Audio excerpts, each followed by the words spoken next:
Oh, nggih. Oke, sebentar ya, Kak. Nggih. Oke, langsung aja ya, Kak, untuk soal pertama. Jika customer berpotensi lost sell atau kalian di posisi sebagai palu gada, apa saja yang akan kalian lakukan dan sampaikan ke customer? Oke, pertama dilihat dulu case-nya customer-nya apa, Kak. Kalau customer-nya itu biasanya kami tanya dulu apakah harganya ada ngecek di toko lain atau segala macam. Kalaunya ada ngecek di toko lain, biasanya kami kasih penawaran yang menarik. Contoh, di toko lain, itu bisa dapat diskon 50.000, biasanya kami bisa kasih, 50.000 plus, kayak anti gores atau kayak gift yang lain, atau misalnya emang user-nya mau cashback yang lebih, biasanya kami, kasih cashback yang maksimal, Kak. Contoh kayak 100.000. Tapi kalaunya si user-nya masih nggak mau, biasanya kami tanya lagi, Kak, ke store manager apakah bisa kasih penawaran yang lebih menarik. Nah, itu untuk cash misalnya si user, mau harga yang lebih murah dari toko lain.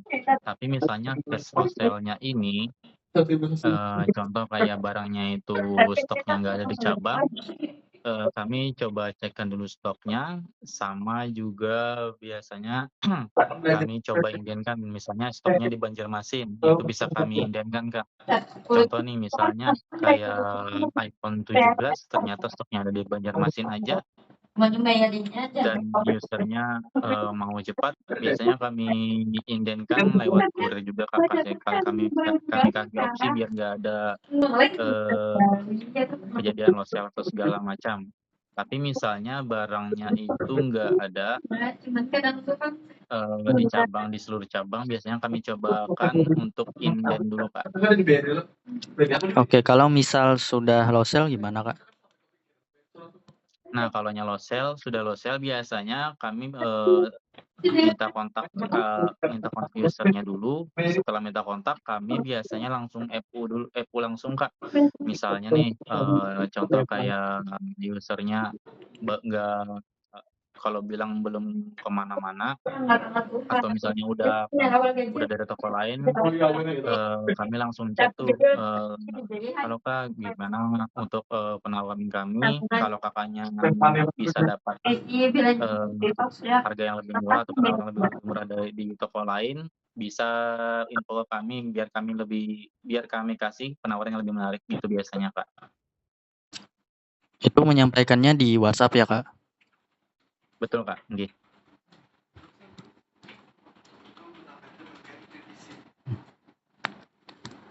Oke, lanjut soal kedua. Apabila kalian melakukan penjualan iPhone dengan label TAM atau Blibli, langkah apa saja yang akan kalian lakukan? Kalau label TAM atau Blibli biasanya, kami tawarin dulu nih kayak soalnya kan kalau, iPhone ini emang nggak ada kayak aksesoris anti gores, kepala charger, dan segala macam loh, Kak. Biasanya kami bakal tawarin dulu nih, kalau pembelian iPhone ada nih, kalau mau sekalian anti gores atau kepala charger. Nah, misalnya juga nih, si user-nya mau nanya apakah ada promo segala macam, biasanya kan emang ada promo nih di periode sekarang. Contoh yang pertama promo itu kayak promo cashback bank itu Kak, dari Mandiri sama juga dari BNI.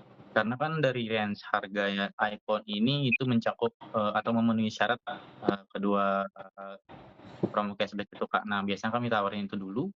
Nah, terus misalnya emang user-nya mau yang lebih misalnya kayak free aksesoris, contohnya nih kayak pembelian iPhone 13, atau yang iPhone 15 kan ada promo juga, Kak, kayak bundlingan langsung dapat, full aksesoris.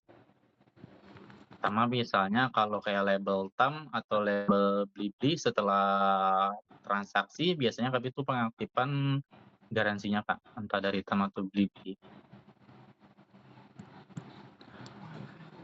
Oke, lanjut soal ketiga. Sebutkan dan jelaskan promo bank yang sedang berjalan di bulan ini.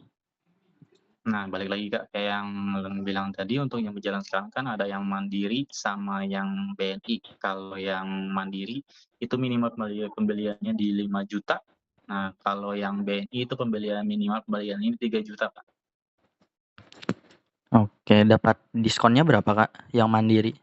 Kalau yang kalau yang BNI itu dari diskonnya 100.000 Kak. Kalau yang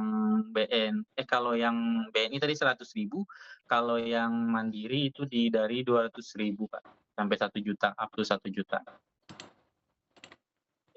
Oke, lanjut soal keempat. Jika kalian melakukan penjualan handphone senilai 3 juta dan tambahan aksesoris senilai 100.000, apakah terhitung sebagai pencapaian cross-selling di KPI? Kalaunya pencapaian cross selling itu, kalaunya 3 juta, itu di 150.000 Kak. Soalnya kalau yang itu nggak termasuk, kalau yang pencapaian grade cross selling 50.000 itu dari 900 sampai 2.999. Oke, lanjut soal terakhir.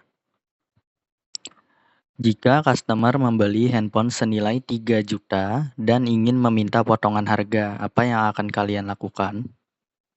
Nah, pertama nih kami tanyain dulu tuh si user-nya ini mau belinya mau transaksinya, lewat pembayaran apa. Misalnya kalau emang si user-nya ada debit BNI, itu biasanya kami tawarin dulu Kak, promo cashback bank tadi. Nah, kami tawarin dulu, soalnya kan minimal 3 juta tuh. Nah, kami tawarin promo cashback bank, kalaunya lewat itu kan dapat diskon 100.000. Tapi kalaunya emang user-nya mau lebih di 3 juta, biasanya kami cek dulu tuh eee, dicek atau ditanyakan dulu ke bagian kasir, apakah bisa dapat lebih daripada itu, sesuai dari tipe HP-nya. Kalaunya emang, eee bisa, terus juga ditawarkan ke user-nya dan user-nya masih belum mau atau mau lebih juga, kami biasanya tanyakan lagi ke store manager, apakah bisa dapat penawaran yang lebih menarik atau gimana. Tadi pertama ditawarkan promo BNI dulu gitu ya?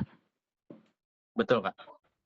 Oke, terus? Soalnya kan minimal pembeliannya, 3 juta.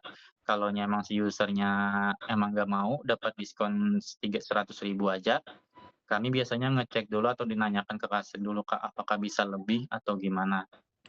Dan juga kalaunya udah dikasih lebih nih, tapi user-nya masih tetep nggak mau, kami, biasanya tanyakan lagi langsung ke store manager, apakah bisa dapat penawaran yang lebih menarik dari harga negonya atau gimana. Oke, itu aja ya, Kak? Mhm. Oke, jadi untuk tesnya sudah selesai ya, Kak, tapi ada sedikit yang perlu dikoreksi. Untuk soal pertama, jika customer berpotensi low sell atau kalian di posisi sebagai palu gada, apa saja yang akan kalian lakukan dan sampaikan ke customer? Pertama, tadi memberi promo sebelum terjadinya low sell. Kedua, negosiasi. Ketiga, sampaikan jika di toko lain ada penawaran yang lebih menarik dibanding toko kami, bisa infokan ke kami agar bisa kasih penawaran yang lebih menarik lagi. Baru keempat, meminta Nah, nomor handphone untuk di-follow pulang. Jadi poin ketiga itu iya. disampaikannya jangan di WhatsApp ya, Kak? Pas di tokonya Oh, juga. enggak, Kak. Iya, kalau itu biasanya emang di tokonya, Kak. Maksud lu tadi emang di tokonya dulu, Kak. Biasanya kan emang ada video low sale-nya dulu, biasanya disampaikan dulu gitu. Oke, berarti memang biasanya di toko juga ya? Iya, betul, Kak. Oke, tapi itu wajib disampaikan ya, Kak, juga? Iya, betul maksud lu itu kan tadi tuh kalau yang di WhatsApp tadi cuma nge-remind aja Kak, ke user-nya kalau emang ada penawaran lebih bagus di toko lain bisa diinfokan ke kami dulu, biar bisa dikasih penawaran lebih menarik. Oke, nggih, gak apa-apa, Kak. Oke, terus lanjut soal kedua. Apabila kalian melakukan penjualan iPhone dengan label TAM atau Blibli, langkah apa saja yang akan kalian lakukan? Pertama, tadi menawarkan cross-selling kepada customer. Kedua, melakukan Mhm, pengecekan dan pencobaan barang. Dan ketiga, mhm, melakukan aktivasi garansi perlindungan dari TAM atau Blibli. betul, Tadi untuk jawabannya sudah benar aja juga. Terus mhm. untuk soal ketiga, sebutkan dan jelaskan promo bank yang sedang berjalan di bulan ini. Tadi jawabannya sudah benar juga, ada BNI sama Mandiri, untuk mekanismenya sudah benar juga. Terus untuk soal keempat, jika kalian melakukan penjualan handphone senilai 3 juta dan tambahan aksesoris senilai 100.000, apakah terhitung sebagai pencapaian cross-selling di KPI? Tadi jawabannya tidak terhitung, sudah benar juga. Terus untuk soal terakhir, jika customer membeli handphone senilai 3 juta dan ingin meminta potongan harga, apa yang akan kalian lakukan? Pertama tadi benar, Mhm. ditanyakan ke customernya apakah punya kartu kredit BNI. Kalau misal usernya gak punya kartu kredit BNI, itu bisa tawarkan promo dulu Kak, promo tebus murah. Tadi gak ada jawab itu kan? Mhm mhm, nggih. Oke, jadi itu Soalnya kan tadi ya, betul, ya jangan lanjut, Kak. lupa ya Kak, promo tebus murah Mhm, atau promo brand yang sedang berjalan. Baru kalau misal iya usernya tetap minta potongan harga, baru dinegokan ke SM atau PM yang bersangkutan. nggih. Oke, jadi untuk Izin tesnya, menambahkan oke. boleh, Kak? Izin menambahkan, Kak. Soalnya gini, bukannya apa-apa tapi kayak gini, soalnya kan kalau awal tuh emang kami biasanya, kasih penawaran tebus murah dulu, Kak. Soalnya kalau yang emang nego ini, biasanya kalau emang si user-nya itu udah nggak mau tebus murah. Kenapa? Karena kan kalau tebus murah ini syaratnya nggak nego, Kak. Nah, makanya Lun kira tadi emang sudah di titik kalau si user-nya emang mau nego. Jadinya maksud Lun nggak ada penawaran tebus murah, tapi di awal sudah ditawarkan biasanya tebus murah dan juga nge-make sure ke, user-nya kalau yang Kakaknya mau si user-nya mau nego aja nggak bisa ngambil tebus murah, biasanya gitu, Kak. Oke, tapi itu memang wajib disampaikan juga ya Kak? Iya, emang dari awal biasanya gitu, Kak. Soalnya kan, saya kira emang sudah, pertanyaan tadi emang si user-nya mau langsung nego aja gitu loh. Oke, nggih, gak apa-apa Kak. Nggih. Oke, berarti untuk tesnya sudah selesai, mungkin ada yang mau ditanyakan lagi Kak? Nggih, aman, Kak. Oke, untuk tesnya sudah selesai ya Kak, makasih Kak. Yok.